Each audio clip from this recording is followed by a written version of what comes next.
Hey, welcome to the Unionville Chadds Ford School District podcast. My name is Bob Sage. I'm a school board director, and my guest today is Pat Crater, who's Supervisor of Athletics at the Unionville Chadds Ford School District. Pat joined us less than a year ago and is already hard at work raising the bar and improving athletics at our school district. Welcome, Pat, to the podcast. Thank you, Bob.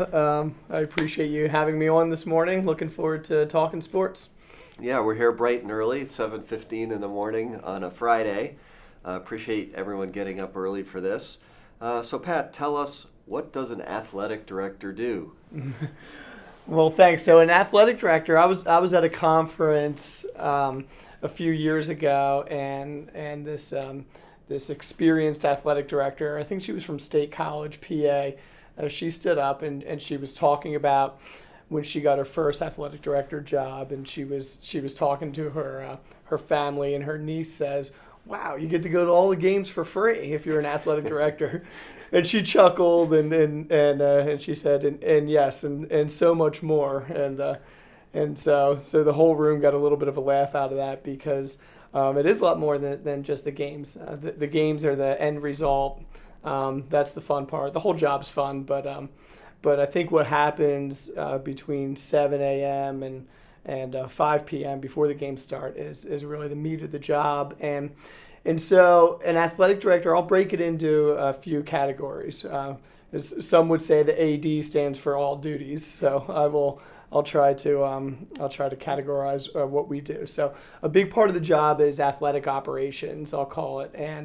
And so grades 7 through 12, we play in approximately 900 games. So, wow, that's a lot. Yeah, it's a lot of games. So we'll just say that half of them are on the road and half of them are at home. So a big part of the job is coordinating the transportation for the games that are on the road, and the games that are at home, it's coordinating the officials. So we make sure that for all 900 games that there are officials, there are buses, that there's an opposing team to play, and we take a lot of pride in making sure that our operations are successful. What we don't want to happen is for us to send a team to another school and they don't think there's a game, or for a school to arrive here and we don't think that there's a game. So the operations, sometimes that can be a little tricky. The logistics, when you're trying to coordinate facilities and coaches' work schedules and the schedules of our athletes and then also the schedules of our opponents as well, and trying to make the stars align for all the games that we have. So the operations, that's a big part of the job. I think that program promotion is a big part of the job as well. We love to celebrate our program. We love to celebrate our athletes. So we do a college signing day. That's just one example of work that we do to promote our athletes. We have a presence on social media and Twitter and on our website as well. So I think a big part of the job is really sharing the story of Unionville Chadds Ford sports, and so program promotion is an important. How many athletes do we send to college with some kind of an athletic scholarship? Well, I would say on average anywhere between 15 and 20.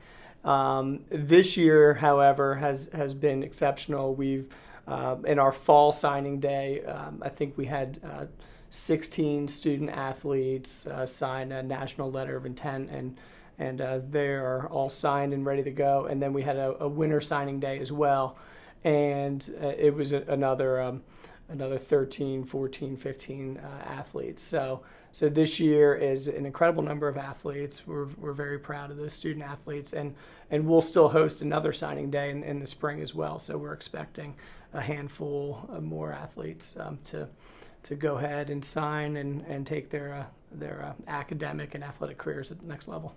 Oh, that's great. Yeah. So operations, promotion. Yep. What else? There's a community engagement piece, and so getting out there, connecting with the stakeholders, working with the boosters. I try to I try to connect with those folks as often as possible.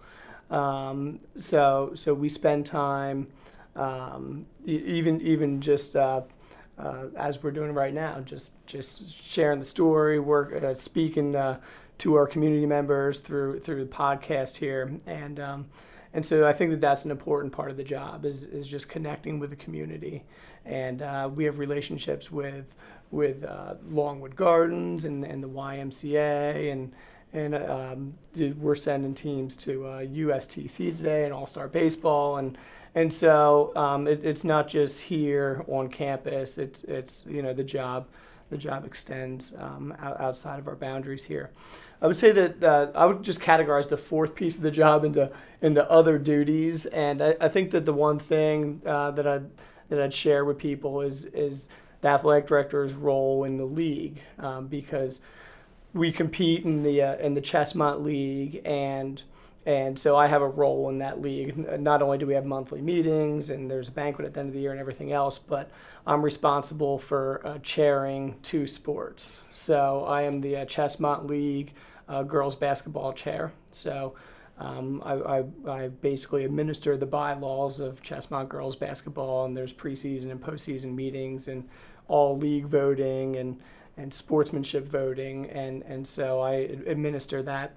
And then I'm also the chair for track and field. So, and that's a big one because there's a big Chestmont track and field meet at the end of the year, and basically it's my job to make sure that runs smoothly. So you talked about managing the operations, helping manage the league. How about managing coaches? That must be a part of your job too, right? Yes, indeed. So we have approximately 100 paid coaches, and we have volunteers on top of that, and so my job is to recruit, hire, and supervise these coaches, and so that is a big piece of the job, definitely. And so, I do my best to try to support each coach. I always tell the coaches that the first line of my job description says something about how my job is supposed to meet the philosophy of the PIAA and the school and everything else. But I always tell coaches that at the top of my job description, they support the coaches and support the athletes. So I do my best to try to support our coaches, all 100 of them. We spend time trying to recruit the best coaches, and then also once coaches are hired, offering professional development. Just as teachers have professional development, I think it's important for coaches to participate in professional development as well. Great. Well, thanks, Pat. That's a good overview for me. There's a number of things there. I didn't realize that we're in the job, so it's a big job. Yeah, it's a big job. It's fun, though. It's fun. So I thought maybe we'd go back in time now and find out more about Pat Crater and how you got to this place in this job. And maybe we can go all the way back and start with, where are you from and where did you grow up? All right, great. Thank you. So I am from Reading, Pennsylvania. I grew up right outside in the suburbs of Reading, near Albright College, and near the Reading Phillies. So I guess I'll start there. I spent some time working at the Reading Phillies. I think that was my first job.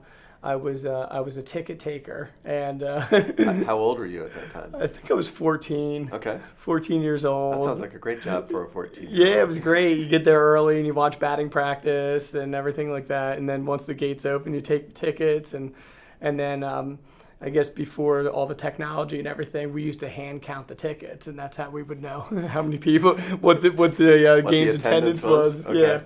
But one of my best experiences at the Reading Phillies was being a substitute bat boy. So I have 6 brothers and sisters. My younger brother was the bat boy for the Reading Phillies, and there was a time or two where he couldn't make it, so I filled in, and it was neat being in the clubhouse, and that was during the time where I think Pat Burrell and Jimmy Rollins and those guys were coming through, and so working as the bat boy was fun. But sports was just a part of my life. Like I said, I have 6 brothers and sisters. We all played sports, whether it was wiffle ball in the backyard or competitive sports, individual team sports. My family, they're all swimmers, and I was a swimmer too. Okay. And I got sick of it because I never liked summer swim team, and you'd have to jump in the pool in May and June, and the water was freezing cold, and so I swam for a few years, and then I retired from swimming. Retired a champion. Yeah. Retired at your peak. Yes. I played baseball for a little while, and I was the guy that whenever I was up the bat, I would hope that I would walk because I knew I wasn't hitting the ball to get on base. So retired from baseball, played a little bit of basketball, and some of the same experiences with basketball. I remember this one time.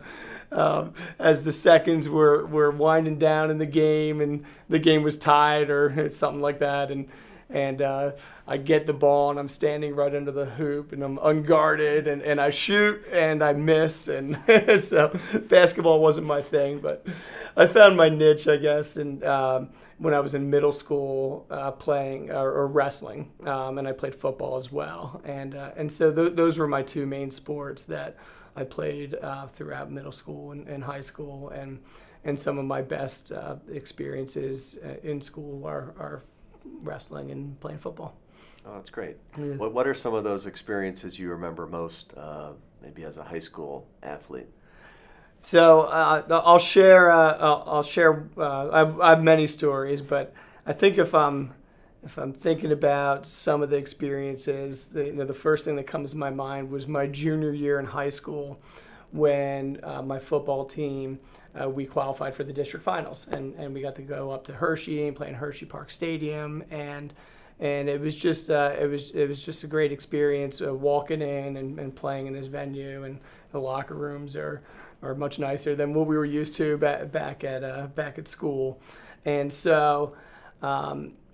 I think one of the coolest things about that experience wasn't really the outcome of the game or anything like that, but I remember sitting in the locker room before the game, and the coach gives his pregame speech, and normally he's trying to get everybody pumped up, and he's kicking the trash can and yelling and screaming and everything like that, but this was different, and he gave this speech about the greatest sports movies of all time, and so he talked about Rudy and the other great sports movies, and then he started talking about The Waterboy, which was this goofy comedy Right. from Adam the 90s. Sandler, Adam right? Sandler, yeah, and I guess his purpose was to get everybody to relax a little bit before the biggest game in maybe school history, and so it was that moment, and then I remember. Just prior to taking the field, where the team huddles by the goalpost and everyone's yelling and getting each other pumped up. And I remember somebody yelling, "Let's go!" And the one guy his name was Todd. He took it literally as in, "Let's go! Let's take the field!" So he ran out through the banner that the cheerleaders hold by himself, and I just remember we're all.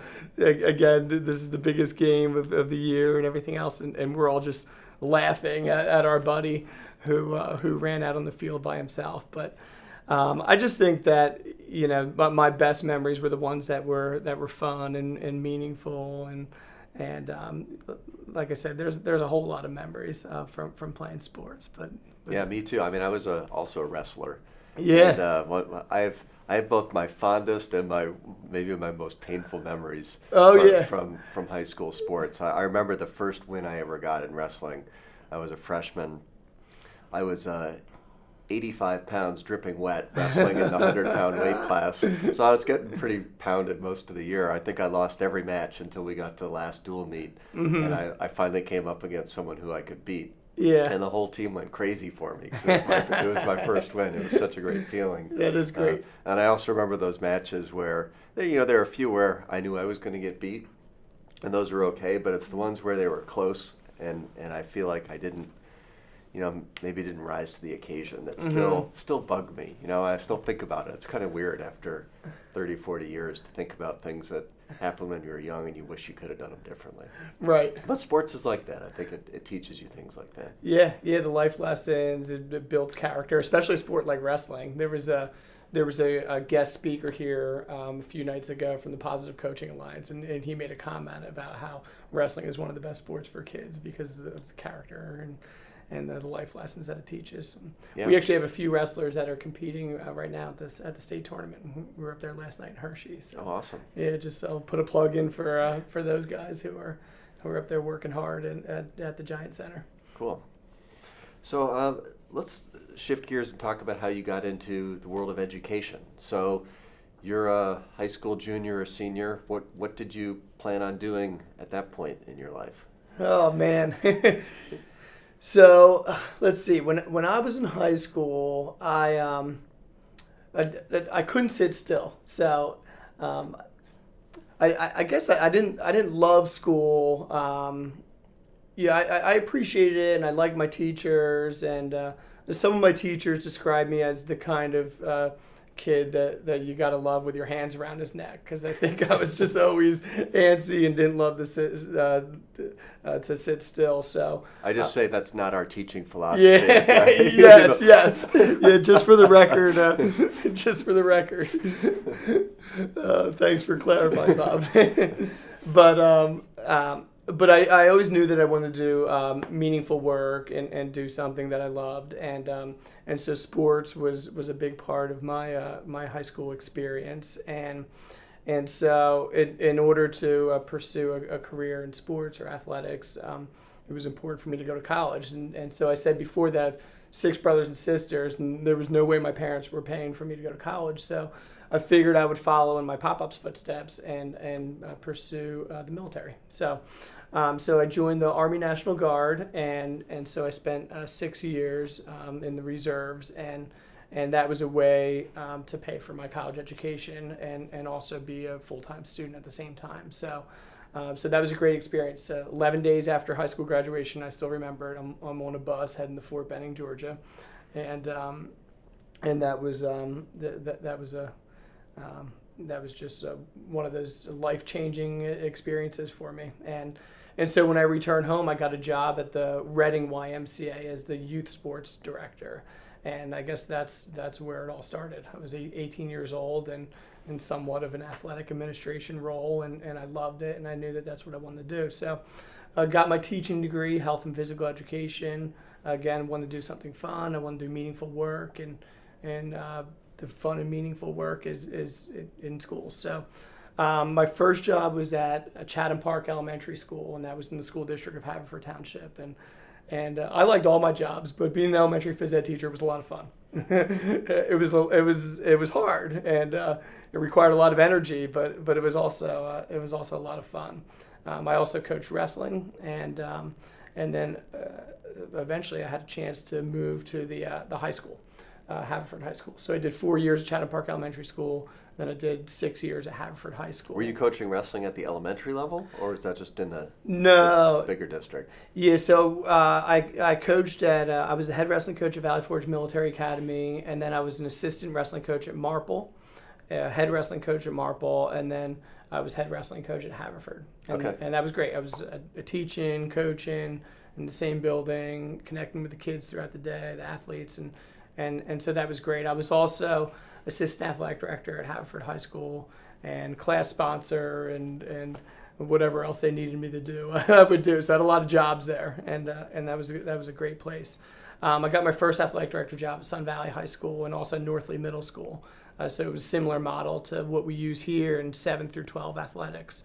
And again, just another great experience, and I learned so much about athletic administration in my role there in the Pendelco School District, and now here I am at Unionville Chadds Ford. And so how did you get to Unionville Chadds Ford? What I guess you saw a job posting.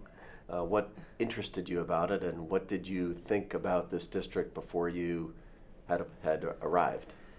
Yeah, so I went to Westchester University, not too far from Unionville Chadds Ford, and just being an education major, I think that everybody is aware of the surrounding schools, and no doubt, everybody knows that Unionville is a great district. It's a great district for kids, it's for the community, and for staff as well, and so.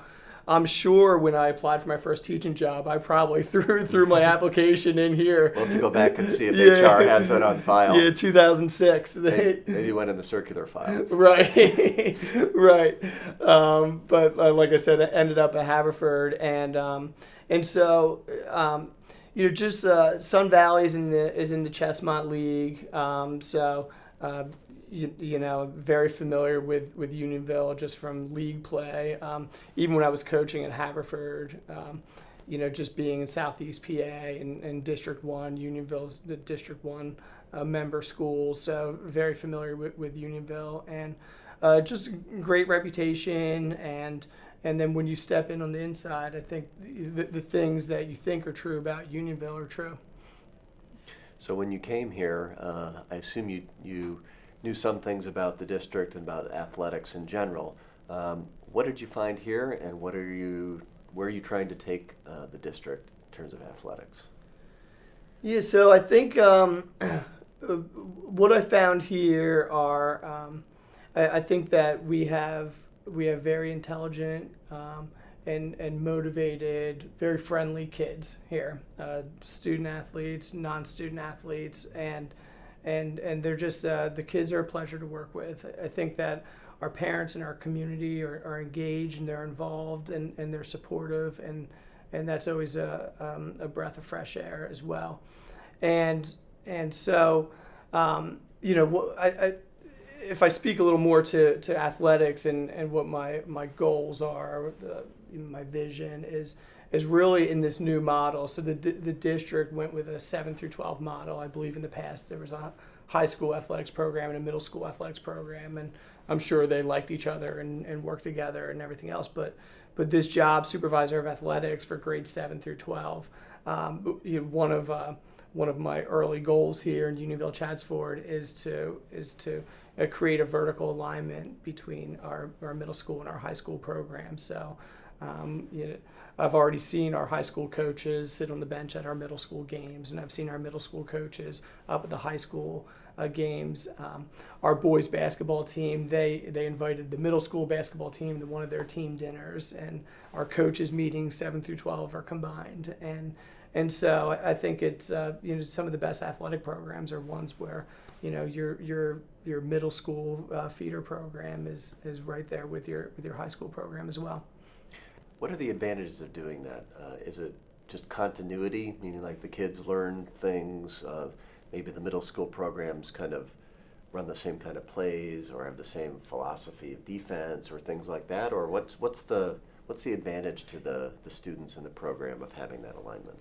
Yeah, you're right. There's a consistency and sure, the plays and the continuity and just a familiarity with the coaching staff and developing that rapport with the high school coach as a 7th and an 8th grader.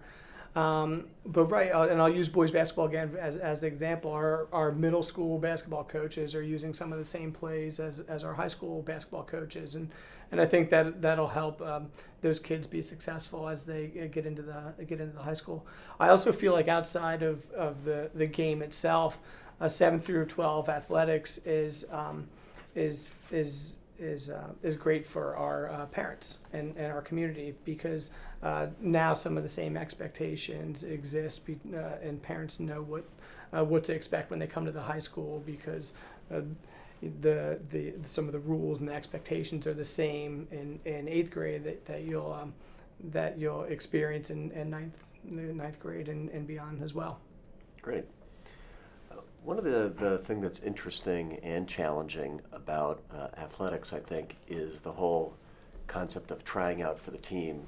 And a lot of kids do participate in sports, but also a lot of kids, and I think you experienced this, and I know I experienced it.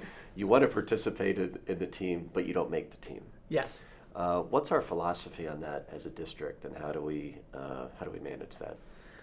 Sure. So some of our sports, cuts do exist, and no doubt about it, cuts stink, and I hate to see it. I just I'll just use my nephew as an example. He's trying out for 7th grade baseball. It's the first time he's ever playing an interscholastic sport. This is not it. No, this isn't a Unionville, but it's just what I see at home and at the family parties, and our families experience the same things where the kids care so much about the sports, and there's a lot of time invested and everything else, and then when you get to the tryouts and you don't make the team, it's for some kids that's really tough. So the philosophy behind cuts is really that with some of our programs, you just have to have a manageable roster size. So in a basketball game, there's 5 players on the court.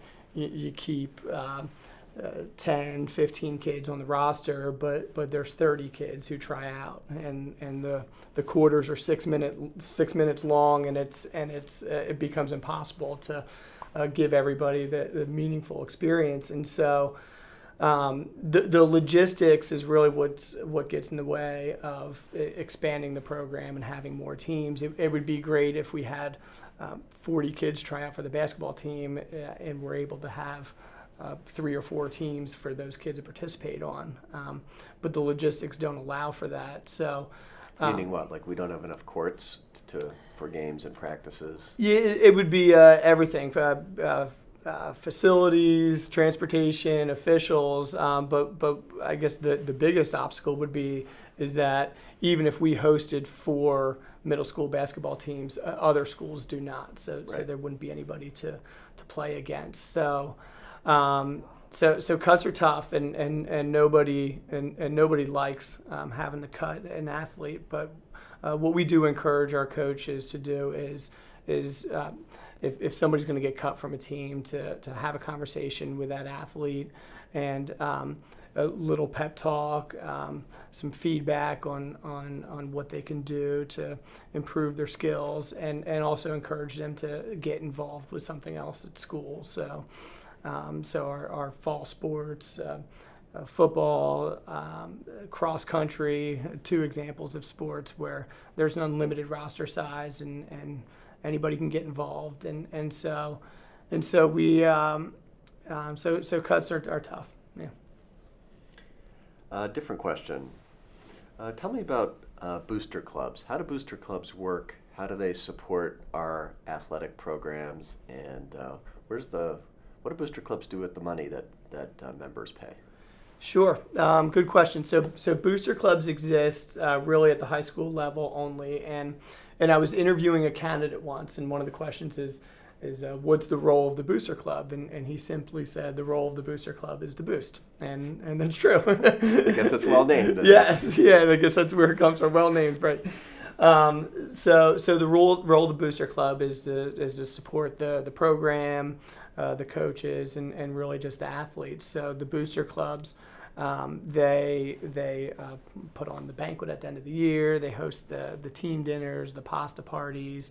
They spearhead senior night, and I think some of the most meaningful work that the booster clubs do is, and I think all of our booster clubs do this, is they host some sort of charity or philanthropy game. So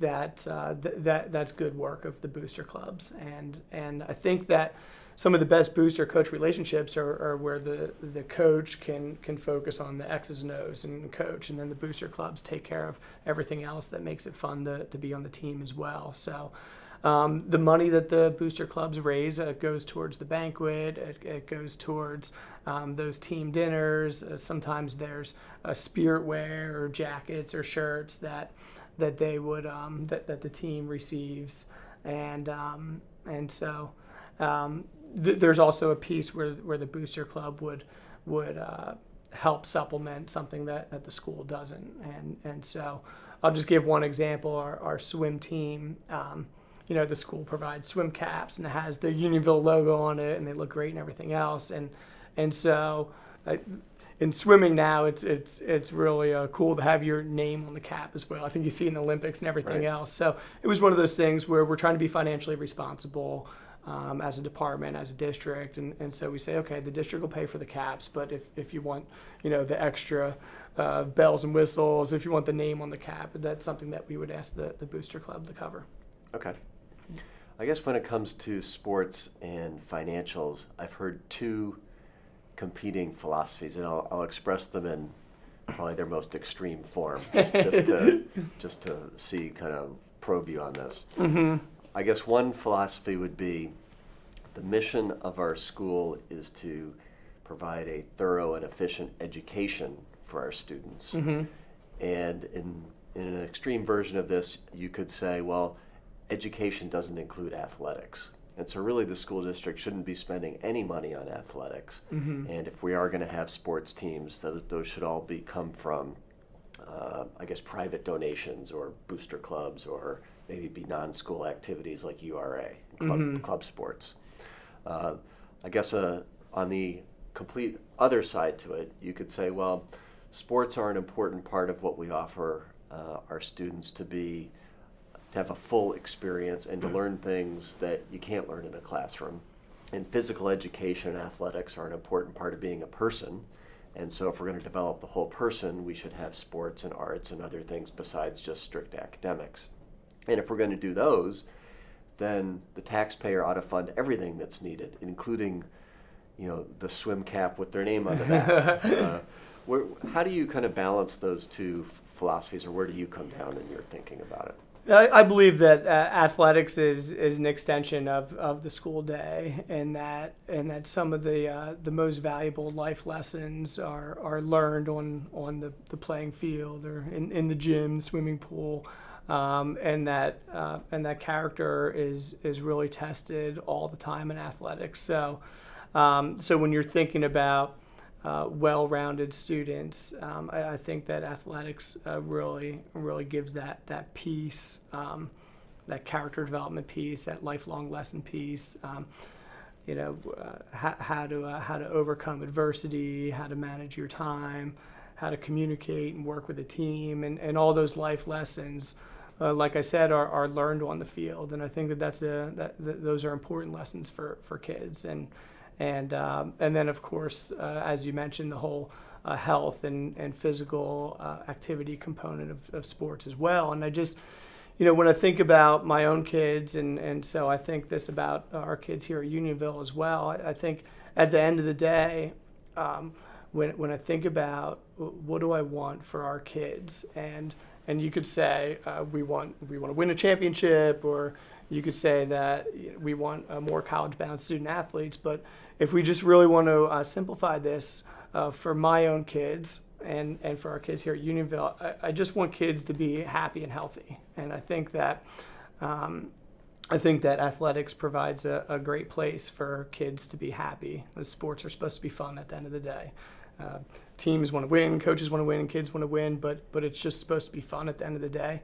And then we want our kids to be happy, and we want to be healthy too. And sports provides a great avenue for kids to be healthy, and it promotes physical fitness and healthy diet and mental health and everything else. Okay, good, thanks. Tell us what it's like to be a coach in Unionville Chadsford School District. So coaching isn't what it used to be. I think back in the day, the coach shows up on the first day of practice, and they have the bag of balls, and they practice Monday through Friday, and everything's great. And at the end of the season, you pack everything up and you go home. But coaching these days is almost a year-round job, and so what it's like to be a coach at Unionville? Well, the expectations are high, and that's a good thing. And so, like, what kind of expectations? Well, I just the expectations for the commitment level. Like I was saying, it's more than just the regular season now. There's an expectation to put in some work in the off season with the teams. There's an expectation to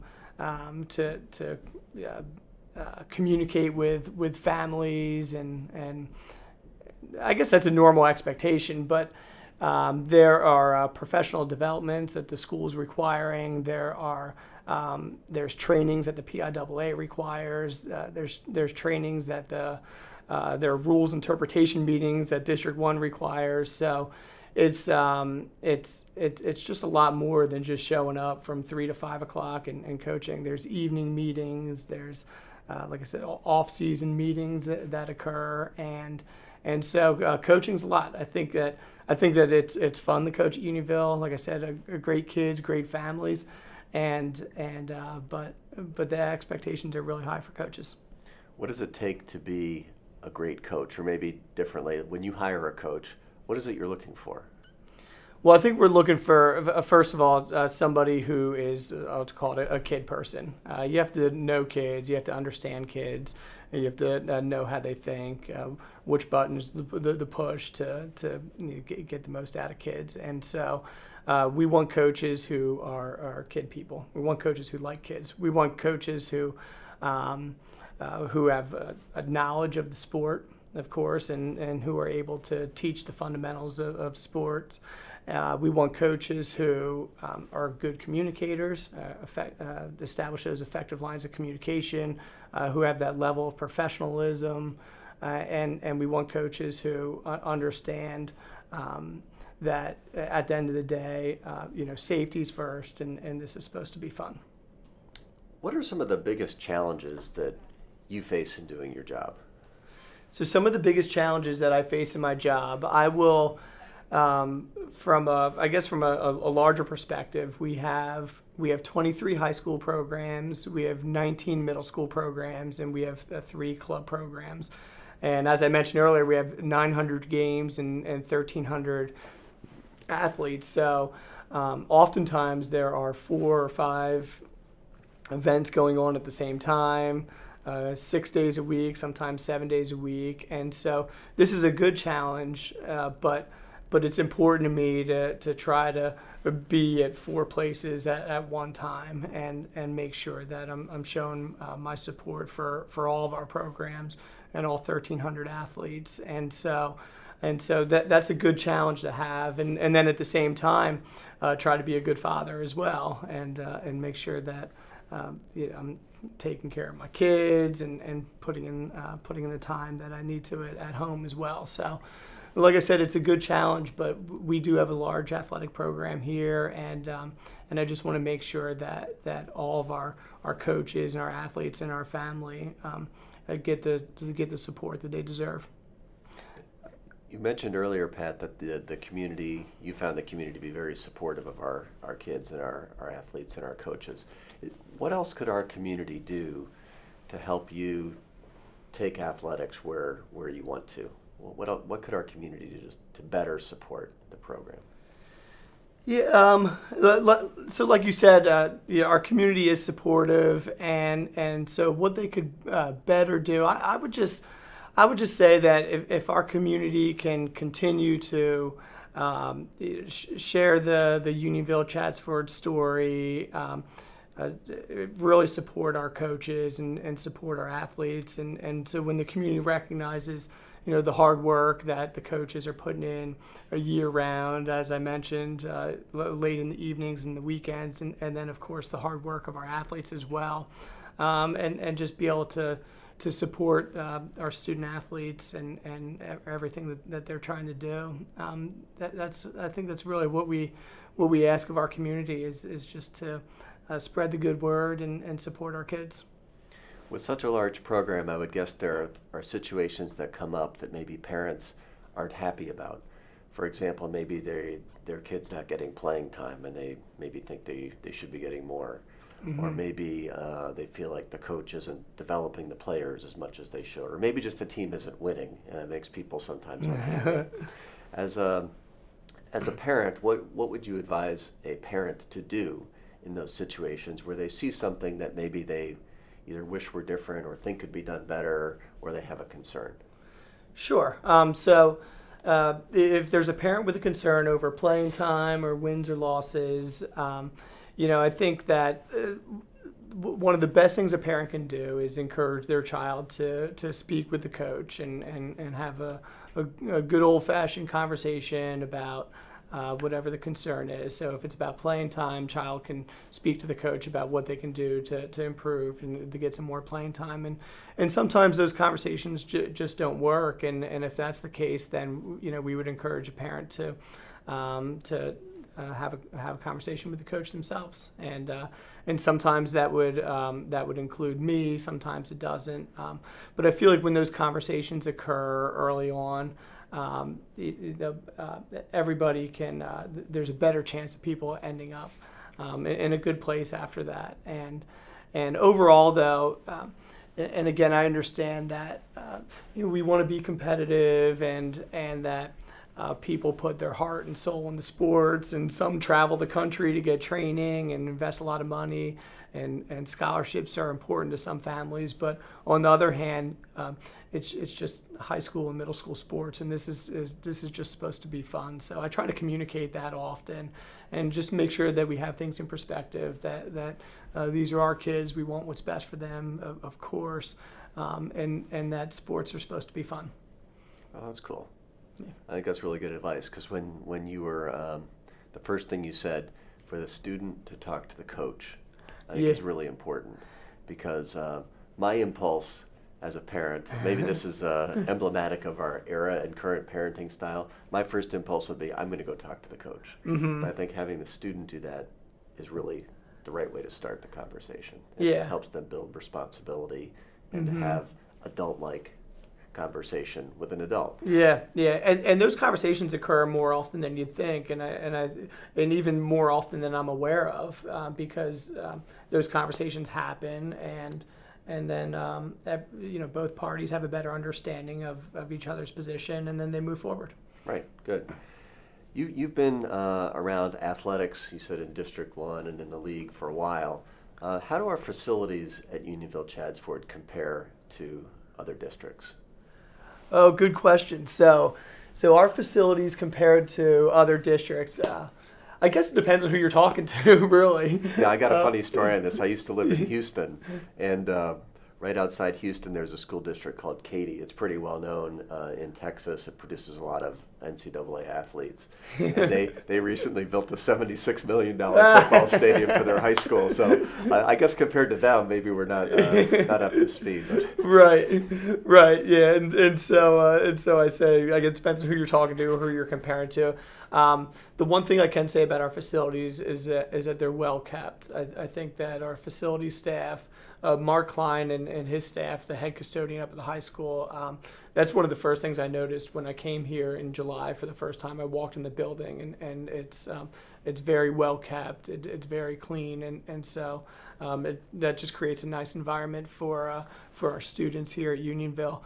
But I would say that our facilities, we have some very nice facilities. I think that there's room for improvement in some areas, and so I think if the district is committed to, there's a 10-year plan out there that includes athletic facilities.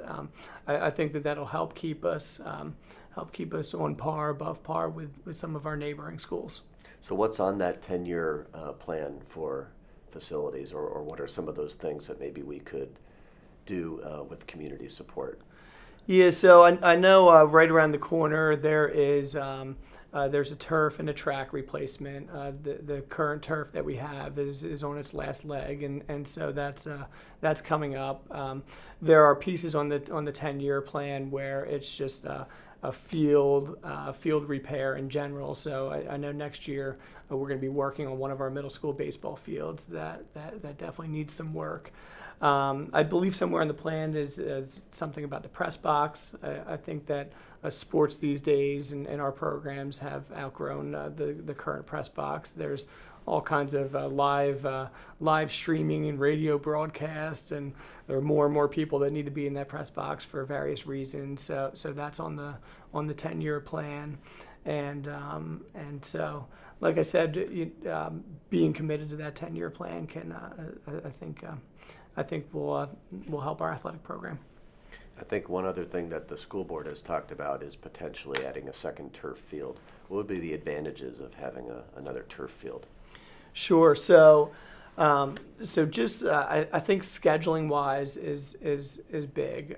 Again, I think like I just mentioned that our athletic program has grown over the years. There are more teams. There are more sub varsity teams now. We have a JVB field hockey and freshman baseball now, and I don't think those sub varsity teams always existed. So right now, the logistics behind scheduling are complicated, and so we try to give all of our teams equal access to the turf field, and we're just not. It becomes very difficult to do that now with the one turf field, and more sports in 2018 are being played on turf only for the most part. And I'll just use field hockey for an example. That is a different game on turf field. So those athletes, those coaches are asking for the turf 100% of the time, and that just can't happen because we take into consideration our football team and our soccer teams, and so now what's happening is practices are later and later. We usually do a 3:15 to a 5:15 and a 5:15 to a 7:15, and if somebody really needs turf time, they're even on later. And so student athletes are getting home later. Our athletic trainers, our athletic training staff, they're working later. And so, So lots of implications. Yeah, I could talk. For well-being of coaches and students and families. With those odd practice times. Yeah, certainly. Okay. Well, it's something I think we look forward to hearing more about at the school board and from our community, because it's a big investment. Sure. But it seems like it would have a lot of benefits as well. Yeah, sure. Thank you. I think one of the last questions I want to ask is about technology. I'm kind of a tech guy. Yes. What changes are coming to the sports from technology? I was actually I was at the Giant Center last night for wrestling, and I was looking around, and I was wondering how many college coaches are here right now scouting, and probably not that many because of the technology that exists now. And so there's one program that we use here primarily at Unionville for capturing film, and that's called Huddle. And almost all of our sports teams are using Huddle right now. And again, that's how you capture film. And then coaches can go in and they can break down the film and they can make notes and everything else. But what's great about it is that athletes also have access to Huddle as well. So they can go on and watch the game film. And make their highlight reels, right? Yeah. And then that's what they do from there. They make their highlight reels and then they send those off to college coaches. And so that's one effective way of capturing film and analyzing film and everything else. And going back to the hard work that coaches put in, it's funny because after a game, and I'm on a lot of our coaches' Huddle page for whatever reason I'm included on those, but after a game it'll be 9 or 10 or 11 o'clock at night, and all of a sudden I'll get a message in my email saying that Coach so-and-so has uploaded the playlist. So these coaches are working as soon as these games are over to make sure that they're analyzing the film and breaking it down and everything else. But so there's great technology out there for that. I talked a little bit about the live streaming that happens and the radio broadcast that happens, and what I think is great, and one of my goals for athletics at Unionville is to embrace the entire school. And I think that sports isn't just athletes. I think it can be any student. And so Mr. Ortega, one of our tech ed teachers, he does a great job of setting up a live stream. And he posted to YouTube, and it's really student run. And so that's exciting to see those students involved. There's effective lines of communication that require technology. There's the different apps. There's the Remind app, which helps coaches be able to communicate with families. There's a Team Snap app that helps coaches be able to communicate with families. So there's a lot of technology out there that makes life a little easier. I'll also say that our athletic program just moved to an online sports registration platform called Family ID, and this allows our families to eliminate the paper physical and register online. And so we rolled that out this spring, and we've had over 600 successful registrations for our spring sports, and there were a few families who needed some assistance, and we were happy to do so. But that's just another way that technology is helping out in our athletic department. Oh, great.